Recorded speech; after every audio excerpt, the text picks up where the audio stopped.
You know, everybody hates to read, it seems, so I'm going to read this first part to you here. There are many ways to cut a pizza, and this is my way of cloning hard drives, thus retaining all the programs and my internet updates. Remember, you cannot back up programs or any internet updates you've downloaded. That's the reason for the clone, or to install a bigger hard drive.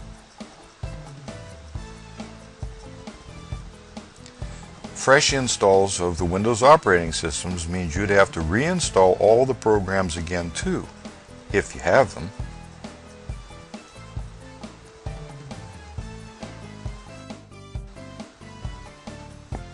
Reinstalling Windows and all programs, then going online for all the updates is very time consuming. Many of my friends and customers don't even have their original program disks. Many have purchased or downloaded programs from the internet, including me. A hard drive failure means they lose their proof of purchase, program codes, updates, etc. because their email is gone too. With a cloned hard drive replacement, you only lose what you've done since the last time you made your clone. This is less time consuming and easier to do versus starting all over.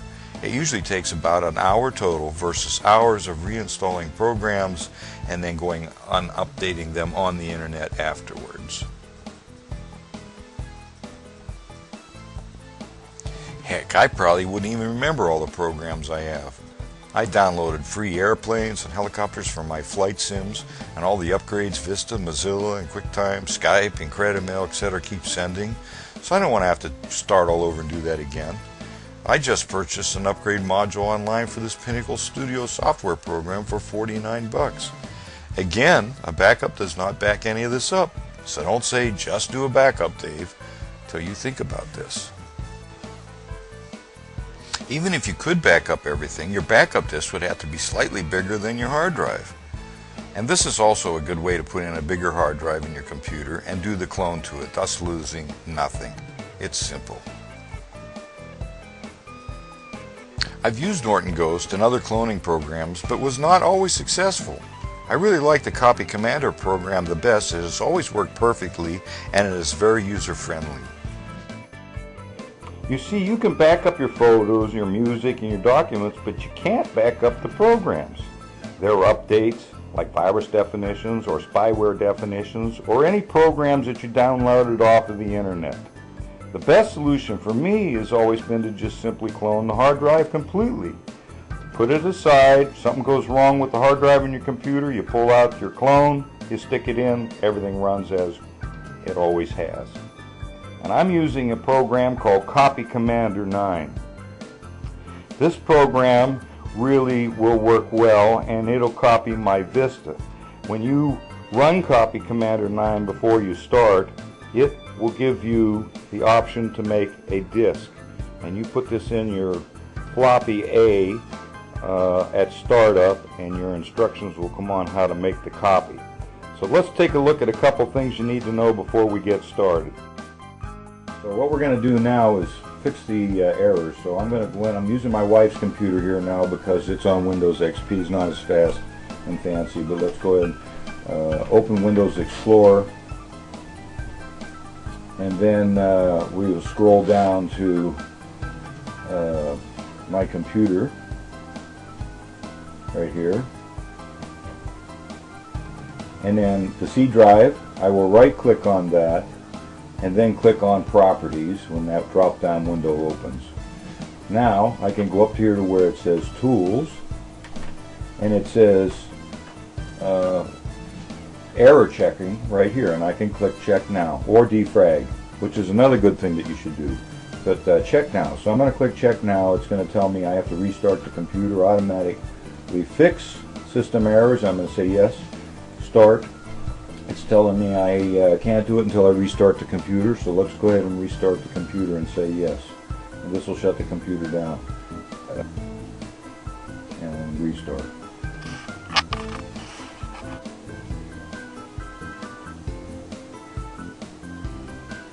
Starting Windows XP. Okay, and here we have the message. System file checking. You can cancel this within 5 seconds by pressing any key, but we're going to go ahead and let it go and find and fix any file errors. on the C drive, and it's running now. Tells the percentage up here, 89% complete. Okay, it's completed. And that's good. We're all set.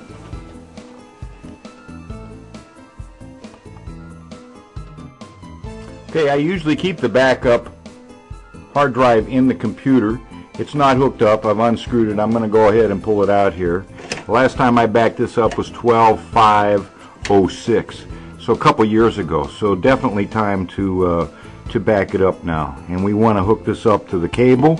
Here's the primary drive here. We simply hook it up onto the second drive. Let's go ahead and try that.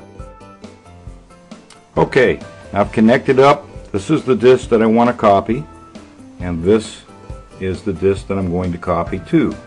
I've set the jumpers up so that they are on, this one is set for slave, and this one is set for master.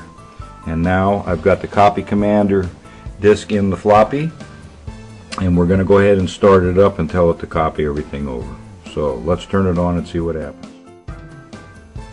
Here's an interesting note for you. The red wires on the power connector and the red wire on your IDE connector are always close to each other, right next, side by side. And the same thing on this one. You see the red wire and the red wire there. Now, interestingly, but on the floppy drive, the red wires are always on the outside and the power wires on the outside, so the furthest away from each other. Now with the hard drives hooked up and the Copy Commander 9 disk in the floppy drive, just simply start the computer. Okay, Copy Commander is loading. This is loading in DOS.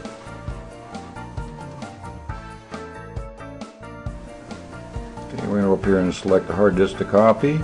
We're going to do disk C to disk 1. Okay, auto expand to fit target area, fast copy, and let's go ahead and click next. And we should start copying. Target drive is not empty. Select selected operation will overwrite all data on the target disk. You cannot undo this action. Please confirm you wish to continue or press cancel to exit.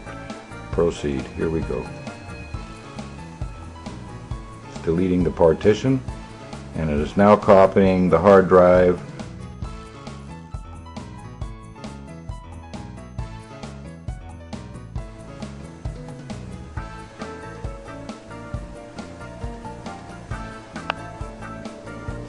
Well, I apologize for the video, but I'm just aiming the camera at the screen, and you can see the progress here. Elapsed 15 minutes and 42 seconds, and time remaining is 29:09.